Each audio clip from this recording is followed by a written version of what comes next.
یہ ساتھ ارشاد فرمائیے گا کہ کیا یہ قدرتی آفات جی یہ صرف ہمارے لیے عذابات کی صورت میں ہی ہے، یا پھر اس سے ہمارے لیے سبق حاصل کرنا ضروری ہے؟ کس حد تک ضروری ہے؟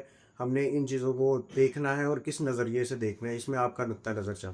اس میں ایک تو یہ ہے کہ یہ جو عذاب والی صورت ہے کہ اس میں نے پہلے بھی عرض کیا کہ اس کے اندر ہمارے اپنے اعمال، ہمارے اپنے ہاتھ شامل ہیں۔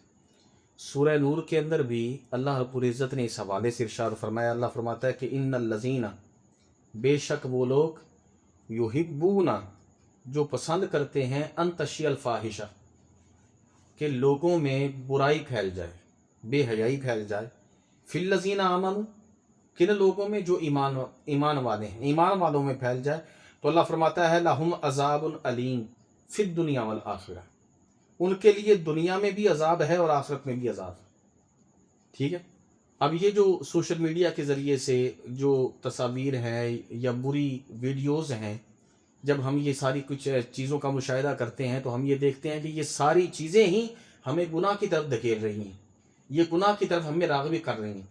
تو لوگ جو پسند کرتے ہیں کہ ایمان والوں کے مابین برائی پھیل جائے، تو فرمایا ان کے لیے دنیا میں بھی عذاب ہے اور آخرت میں بھی عذاب ہے۔ اچھا، رہ گئی بات اس میں، جیسے آپ نے کون سا سوال کیا دوبارہ فرمائیے گا۔ سوال میرا یہ تھا کہ اگر تو یہ سب کچھ عذاب جتنے بھی ہیں، جی قدرتی آفات ہیں، تو ان سے ہم نے کیا نتیجہ کیا اخذ کرنا ہے، سبق حاصل کرنا ہے، یا صرف اس عذاب کے؟ اس میں یہ ہے کہ میں نے عرض کیا جیسے شروع کے اندر کہ یہ ہمارے لیے عبرت بھی ہے، ہمارے لیے آزمائش بھی ہے اور ہمارے لیے عذاب بھی ہے۔